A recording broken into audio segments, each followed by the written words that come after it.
Hello बच्चों, नमस्ते। स्वागत है आप सभी का एक बार फिर से आपके अपने YouTube channel Mahesh Sharma maths classes में। अभी तक हमने कक्षा 6-7 की जो कार्य पुस्तिका है उसमें 48 कार्यपत्रक पढ़ लिए हैं और आज हम 49वां कार्यपत्रक है उसका अध्ययन करेंगे। इसके अंदर हमें क्या देखना है कि गद्यांश या पद्यांश को पढ़कर समझ के साथ उत्तर दे पाना। हम गद्यांश और पद्यांश के बारे में पहले भी बहुत से पढ़ चुके हैं और उनसे रिलेटेड क्वेश्चन देख चुके हैं। तो उसी श्रृंखला में आज हम ये भी देखेंगे कि निम्नलिखित गद्यांश को पढ़कर दिए गए प्रश्नों के उत्तर लिखिए। चलो हम पढ़ते हैं। इसमें क्या है गद्यांश में कि एक सोना नाम की मछली है। मछली का नाम क्या है? सोना। और ये क्या है? मछली तालाब में तैर रही थी। सोना सुनहरे रंग की थी। अब अगर हमें पूछ ले कि सोना का रंग कैसा था, इस मछली का रंग कैसा था? सुनहरा रंग है। उसे अपनी सुंदरता पर बहुत घमंड था, यानी कि मैं बहुत ही सुंदर हूँ, उसे घमंड था। वह सबसे अलग थलग रहती थी, यानी बाकी मछलियाँ उनसे अलग रहती थी, अलग तैरती थी, किसी के पास नहीं तैरती थी। वह किसी से भी ठीक से व्यवहार नहीं करती थी, क्योंकि घमंडी है तो किसी से ठीक से व्यवहार नहीं करेगी। जो बच्चा घमंडी होता है वो किसी से ठीक व्यवहार नहीं करता है ना, किसी के पास नहीं बैठता। एक दिन वह गंदे पानी की धारा में बह गई। किस में बह गई? गंदे पानी की धारा में। और उसका सुनहरा रंग फीका पड़ गया, क्योंकि अब सुनहरी थी लेकिन गंदे पानी की धारा में बह गई तो सुनहरे रंग पे कीचड़ लगेगा तो वो तो फीका पड़ेगा। उसने जब पानी में अपनी परछाई देखी तो बहुत उदास हो गई और उसने अपनी गलती का एहसास हो गया और उस दिन से वह सब के साथ मिलकर रहने लगी, क्योंकि उसे एहसास हो गया कि भाई सुनहरा रंग है वो कुछ ही समय का है, अगर मैं गंदे पानी में चले गई तो ये रंग तो फीका पड़ जाएगा, तो फिर तो सारी मछलियाँ हैं वो एक जैसी होगी। तो उसके बाद में उसको एहसास हुआ तो वो क्या करने लगी? सबके साथ मिलकर रहने लग गई। घमंड नहीं करना चाहिए। तो इससे रिलेटेड हम पहला क्वेश्चन देखते हैं कि मछली को घमंड था। किसका था? आंखों का, पूंछ का या सुंदरता का? तो सुंदरता का था ना, कि वो सुनहरे रंग की है और सुंदरता पर बहुत घमंड था। दूसरा क्वेश्चन है कि मछली पहले रहती थी। किस में रहती थी? मछली तालाब में। किस में रहती थी? तालाब में। उसके बाद में पूछा है मछली रंग की थी, तो सुनहरे रंग की थी ना मछली, ये देखो सुनहरे रंग की थी। तो इस ऐसे ही क्वेश्चन आपके एग्जाम में आएंगे तो ध्यान से किया करो इन सबको।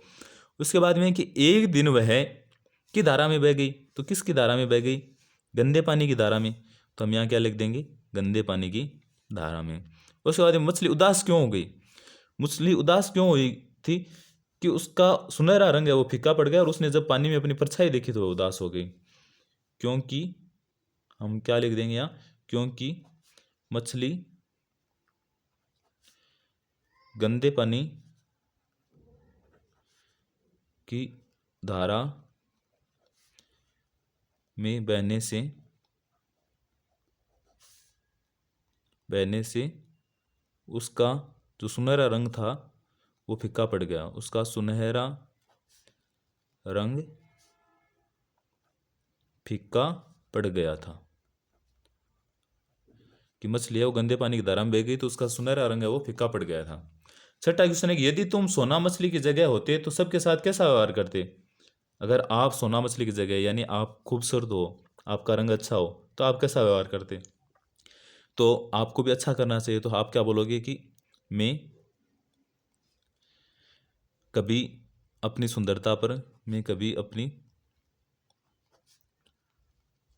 सुंदरता पर घमंड नहीं करता। आप तो अच्छे बच्चे हो ना, तो मैं कभी अपनी सुंदरता पर घमंड नहीं करता तथा सबके साथ सबके साथ मिलकर रहता रहता या रहती बोल सकते हो आप, रहती। सातों की सुने कि नीचे दिए गए शब्दों के अर्थ लिखकर वाक्य बनाए। जैसे घमंड है, घमंड को अभिमान बोल सकते हैं, अहंकार बोल सकते हैं हम। क्या बोल सकते हैं? अहंकार। तो इसका वाक्य बनाना है तो हम ये बोल देंगे जैसे सुरेश को अपनी सुरेश को अपनी सुंदरता ही लिख दें अपन तो, सुंदरता पर घमंड है। आप कोई सुरेश नाम से है, उसको सुंदरता पे घमंड है। दूसरा है परछाई। और परछाई का मतलब क्या होता है?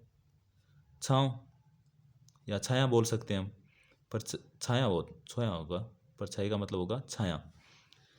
और छाया जैसे हम ये क्या बोल सकते हैं?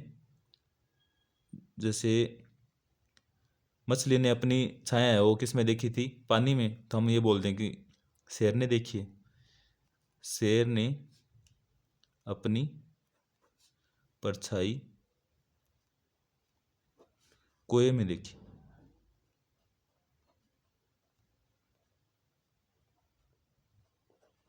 उसके बाद एक सुनहरा। सुनहरा का मतलब होता है जैसे स्वर्ण कलर होता है ना, सोने के रंग का, तो हम यहाँ बोल सकते हैं कि सोने जैसा,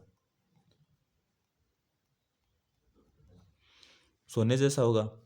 तो अगर हम ये बोल दें जैसे कि परी, परी के बाल सुनहरे होते हैं ना, जैसे कुछ डॉल लेके आती है ना लड़कियां, तो परी के बाल सुनहरे हैं। परी के बाल कैसे हैं? सुनहरे हैं। धारा, और धारा का मतलब होता है लहर।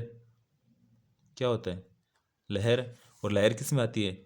नदी में। तो हम ये बोल दें कि नदी की धारा तेज थी, यानी नदी की धारा कैसी थी? तेज। और उदास, उदास का मतलब हम ये बोल सकते हैं कि दुखी, या मायूस भी बोल सकते हैं। क्या बोल सकते हैं? मायूस।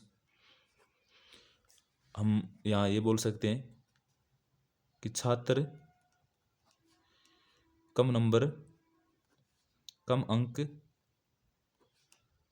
आने के कारण कैसा था? कम अंक आने के कारण उदास था। ये था अपना कार्यपत्रक 49। आप सबको कैसा लगा ज़रूर बताना। अच्छा लगा हो तो लाइक करना, कमेंट करना, शेयर करना। सब्सक्राइब नहीं किया तो ज़रूर कर लेना, ताकि नेक्स्ट क्लास का नोटिफिकेशन आपके पास सबसे पहले पहुंच जाए। Thank you.